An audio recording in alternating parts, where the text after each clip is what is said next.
I hadn't been back to Japan in nearly 6 years. After our mother died, Kenji and I barely spoke. I moved to San Francisco and buried myself in work. I told myself the distance was necessary, healthy even.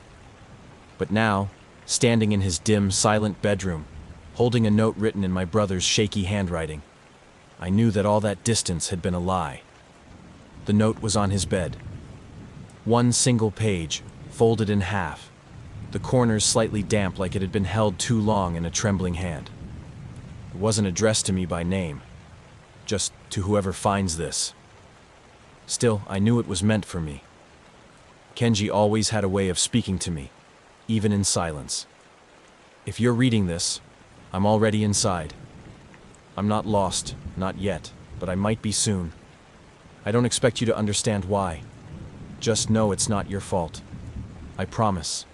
But if you still care, follow the red ribbon. I'll leave it behind me, tied to the trees.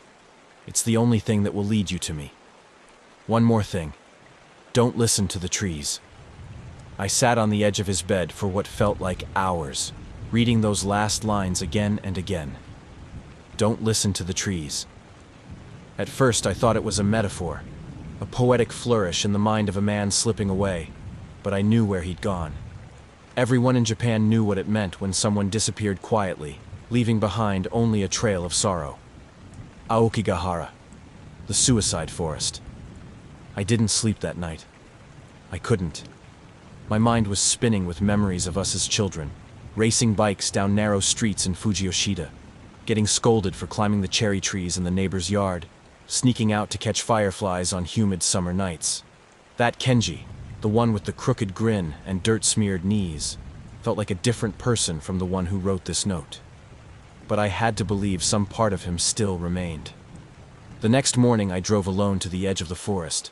Mount Fuji loomed behind it, towering and serene like it had no idea what horrors lived in its shadow. The closer I got, the heavier the air felt, as if the forest itself was preparing to swallow me whole. At the trailhead, signs were posted in both Japanese and English. Your life is a precious gift. Turn back, seek help. You are not alone. And yet, here I was, about to walk into the one place everyone begged you not to. I strapped my pack tighter and stepped past the warning signs. The instant I entered the tree line, the world changed. Sound disappeared. Even my footsteps felt muted, like the earth beneath me was absorbing everything: noise, warmth, hope. For a brief second I hesitated. I thought of calling someone. The police? A search party?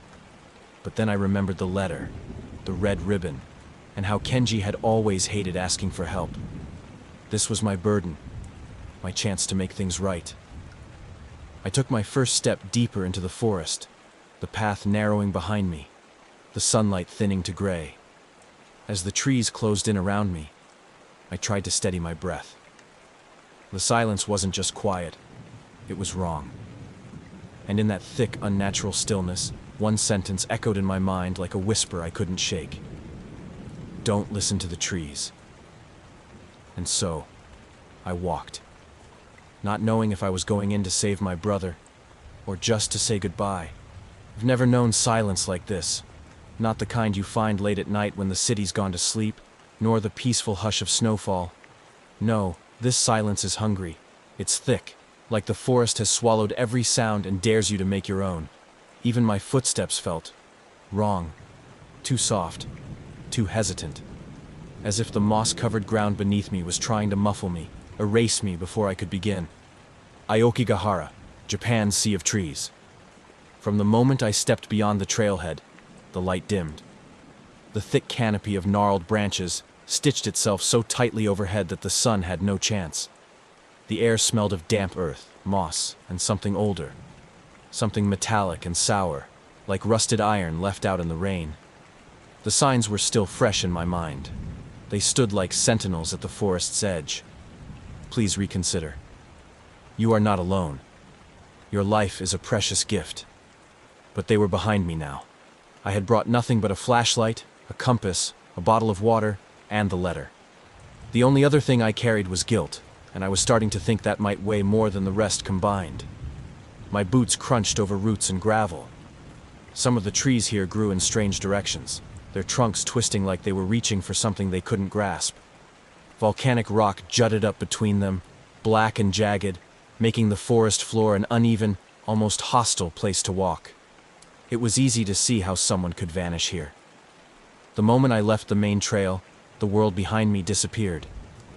Then I saw it. A red ribbon, tied carefully around a thin branch. It fluttered gently, though there was no wind. My breath caught. My fingers trembled as I reached out to touch it. The knot was tight, purposeful. Not a hiker's marker. No, this was Kenji. This was real. My brother had come this way. Suddenly, a noise behind me. A quick crunch, like a step. I spun around. Nothing. The silence returned, even heavier than before. I scanned the trees, heart pounding against my ribs like it wanted to run without me. The forest stood still, watching. I turned back to the ribbon, then looked past it. Another red thread hung farther ahead, just barely visible in the gloom. He left a trail. I moved toward it, clutching the letter tighter. As I walked deeper, time became slippery. I couldn't tell how long I'd been walking. 10 minutes. 30? More? The forest refused to give me any sense of place or scale. Even the air felt thicker the deeper I went. My breath grew shorter, my skin prickled. Then I found it. A backpack, abandoned near a sunken root system. I almost missed it, half covered in damp leaves, partially torn at the seams. I knelt slowly. Inside, a half-empty bottle of green tea, a book of poetry, a Polaroid photo of Kenji and me when we were kids, taken at our grandmother's house in Shizuoka. I remembered that day. We had climbed the camphor tree and dared each other to touch the old shrine bell. He had smiled like nothing could touch him. Now, that same smile haunted me in the silence. "Kenji," I whispered into the trees, not expecting an answer. But something moved. Not footsteps this time, more like a shuffle or a drag. Far off, maybe deeper in the woods, or maybe behind me. It was impossible to tell. Sound didn't behave normally here. Everything seemed distant, or too close. I gripped the photo and stood. Another red ribbon flapped ahead. I followed it. Whatever this was, rescue, reckoning, or farewell, I had passed the point of return. I don't know how long I'd been walking. Minutes? Hours? Time folds strangely here, like a ribbon twisted in on itself. The deeper I moved into Aokigahara, the more it felt like I wasn't just losing direction, but also pieces of myself. The trail of red ribbons left by Kenji had been clear, deliberate, but now they appeared in erratic patterns, some close together, some impossibly far. I wasn't even sure if I'd missed one, or if the forest was shifting them when I wasn't looking. And then, the whispers started. At first, I thought it was just the wind, a faint rustling, soft enough to ignore. But Aokigahara has no wind, not under this thick canopy. The trees were still, the leaves barely moved. Yet the sounds grew louder, snatches of syllables, a hiss of breath, something that almost sounded like Nissan. My heart nearly stopped. That voice. It sounded like Kenji, childlike, breathless, afraid. I turned. No one. "Kenji," I called out, and the forest seemed to absorb my voice instantly. Not a single echo came back. It was as if I had spoken into a vacuum. Then my phone buzzed. I yanked it from my pocket, but the screen was scrambled. Just gray static. The time flickering nonsensically between 12:00 and 88:88. The GPS app froze, then glitched, showing my blue dot spinning in circles. I pulled out the compass I'd bought from the train station kiosk in desperation. The needle twitched and twirled like a fly trapped under glass. I was alone. And yet, not alone at all. I forced myself to move forward, toward another splash of red tied to a low branch. As I reached it, a soft crunch echoed behind me. I turned again. Nothing. But I could feel something now. A weight in the air. A presence. Then I saw her. Barely visible through the trees, maybe 30 feet away. A woman. Pale skin. Long black hair hanging limp over her face. She wore white, the traditional funeral kimono. Her feet didn't seem to touch the ground. She stood still, too still, like she had never learned how to breathe. I blinked. She was gone. I staggered backward, my legs suddenly heavy. Number, I said it out loud, just to make noise, just to remind myself I still existed. My chest was tight, my skin clammy. That's when I noticed something was wrong with the ribbons. The one I'd just followed was not pointing forward. It curved, slowly, subtly, into a spiral. Not a trail, a loop. I looked ahead. Another ribbon, then another, but all bending inward, toward a center point I couldn't see. It wasn't a path to follow. It was a trap. Kenji, I whispered, this time not out of hope, but fear. Was he still trying to be found, or had something else taken over? The ground began to slope downward, uneven and treacherous. Volcanic rock protruded like jagged teeth. My boot slipped once, and I nearly went down, catching myself on a tree whose bark felt wet, sticky. I recoiled and wiped my hand against my pants. Sap, maybe, or something worse. I kept going. The spiral was pulling me in now. I couldn't tell if I was still making a choice, or if the forest had already decided for me. And then suddenly, I stumbled into a clearing. At its center sat a small tent, faded green, torn at the seams, the kind sold at discount camping stores. It sagged slightly, the poles bent, like it had been there for years.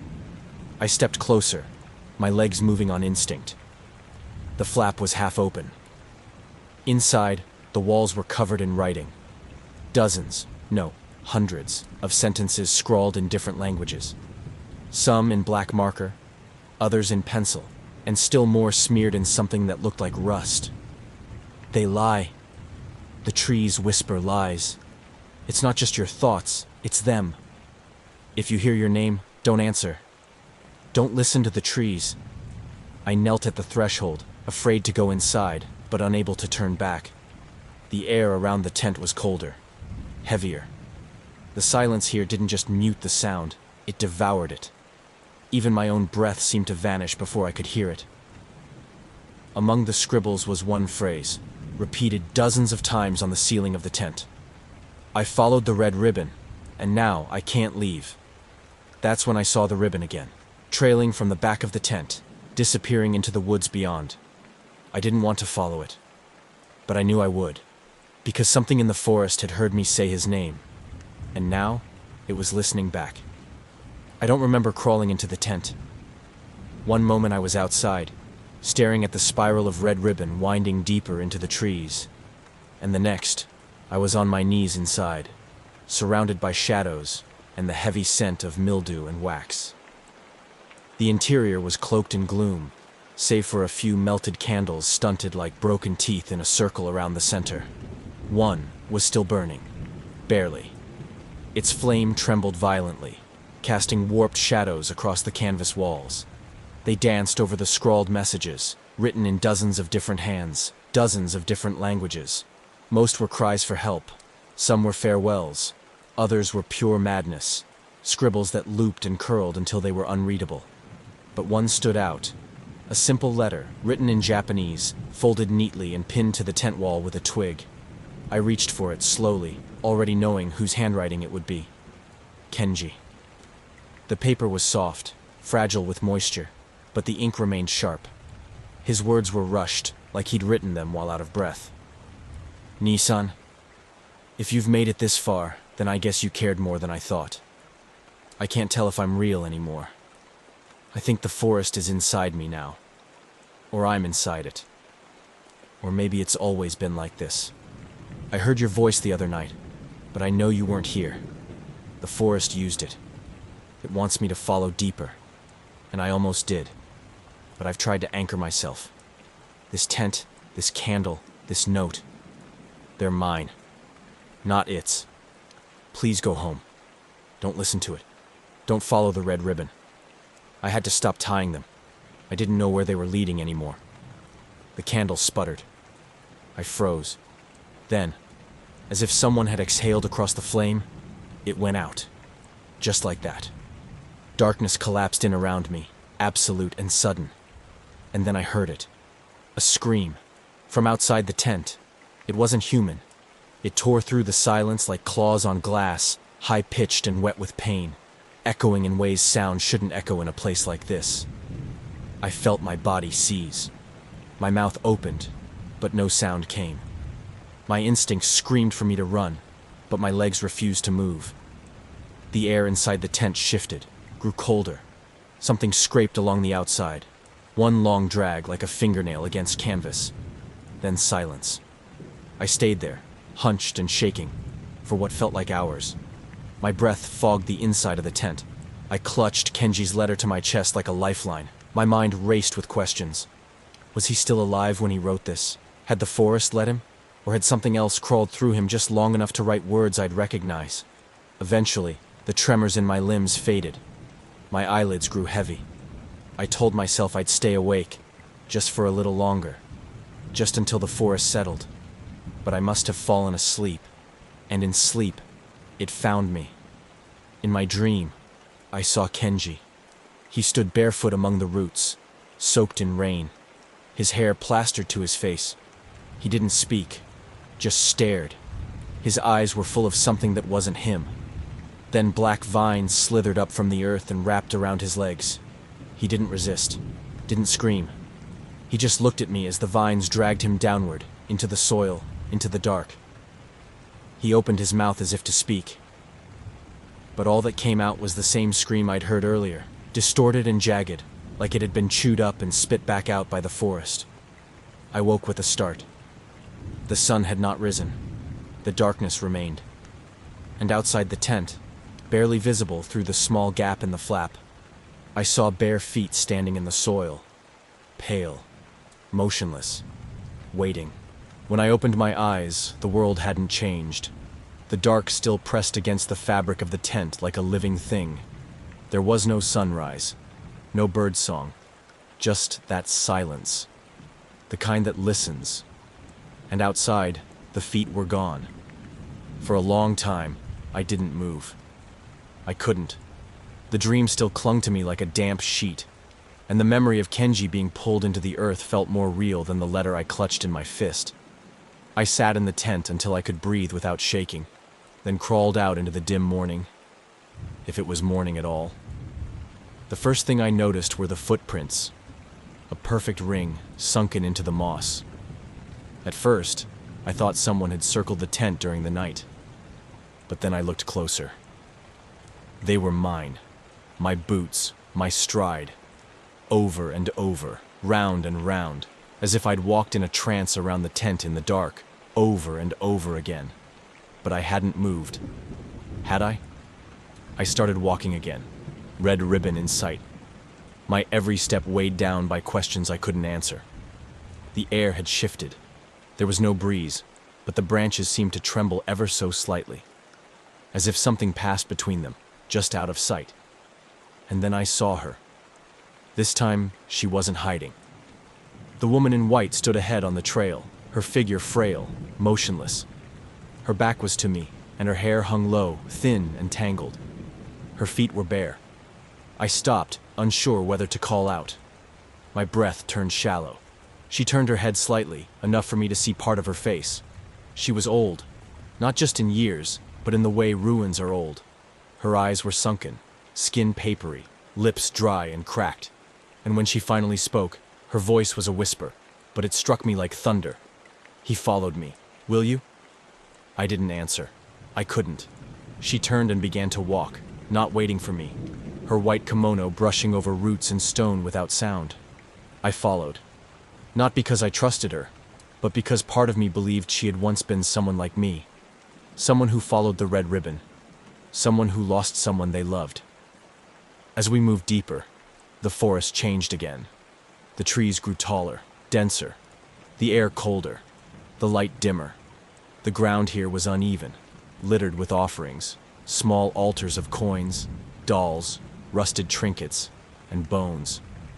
I saw them clearly now, clean and pale against the moss. Jawbones, ribs, a cracked skull lying next to an unopened water bottle. I stopped walking. My stomach twisted. The woman knelt in the center of the clearing, beside a ring of volcanic rocks, blackened by time. She bowed her head and whispered something I couldn't hear. A prayer? A curse? I stepped forward cautiously. "Who are you?" I asked. She looked at me. Really looked. And for a brief, impossible second, her face flickered. Not with light, but with memory. And I saw her not as she was now, but as a young girl, abandoned and shivering in these woods, betrayed by the people she trusted. Ubasut. That's when it hit me. The stories our grandmother used to tell. The old woman in the forest. The souls left behind. The Yurei.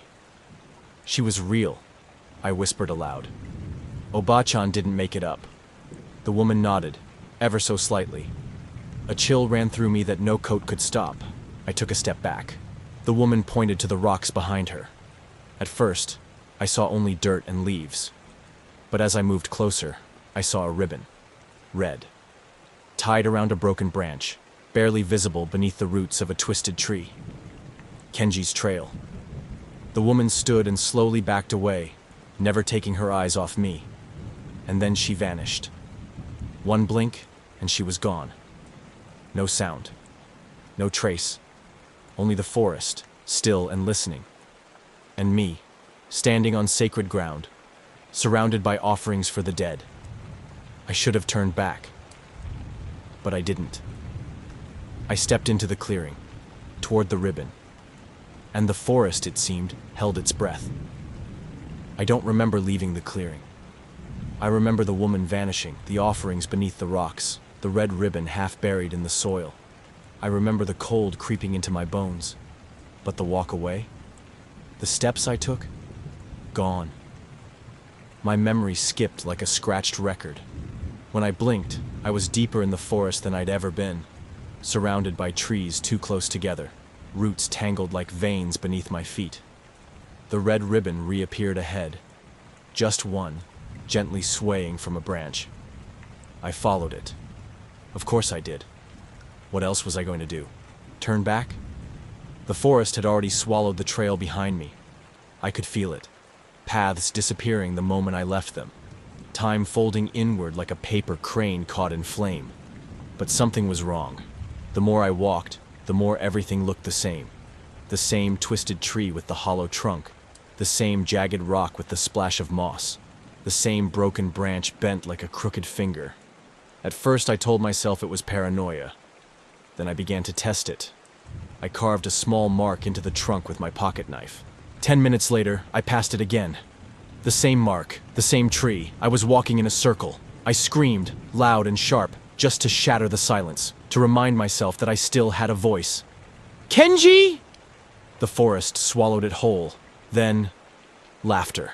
Not loud, not human. A dry, high-pitched giggle echoing from multiple directions. It sounded like my brother, but not him. A parody. Something mimicking his joy, twisting it into something rotten. I ran. I didn't care where. Just forward or sideways, or anywhere that felt like movement. But every few minutes, the mark would appear again. That damn tree. I dropped to my knees, dizzy and breathless, and let the tears come. All the guilt, all the things I never said to him, all the years I spent blaming him for being weak instead of being there. They poured out of me in the stillness. "I'm sorry, Kenji," I whispered into the dirt. "I'm sorry I wasn't there." The silence responded with rustling leaves, not wind, movement. I looked up. A mirror hung from a branch ahead, tied with red ribbon. A small, square mirror, maybe part of a makeup case. It shouldn't have been there. Nothing here ever felt like it should be. I stood slowly and approached it.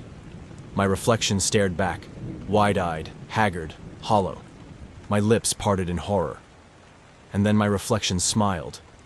Not me. It moved first. It grinned, even as I stood frozen. Then it raised its hand and waved. I turned and ran, crashing through the undergrowth, tearing at thorns and roots, my breath ragged. I didn't stop until my legs gave out beneath me. And that's when I saw it. A massive tree, old and gnarled, larger than any other I'd seen in the forest. Its roots burst from the earth like serpents, curling into the soil. And there, at the base, was a ribbon. Red. It led underneath. Not around. Not ahead. Under. I crawled toward it, every cell in my body screaming in protest. The ground felt wrong here, soft but unyielding, like flesh stretched over stone. As I reached for the ribbon, my hand trembled. This was it. The end of the path. Or maybe the beginning of something worse. The red ribbon disappeared beneath the roots of the massive tree, swallowed by a hollow space in the earth like the forest itself had opened its mouth. I knelt at the base, fingers trembling as I pulled away clumps of moss and soil. The dirt was damp, not just from the moisture of the forest, but from something deeper, something ancient. It clung to my skin like oil. The roots creaked above me, groaning with the weight of time. I didn't even question what I was doing anymore. There was no logic left, only instinct, only him. I dug with my bare hands, deeper, faster, fingernails split, skin tore. I didn't care.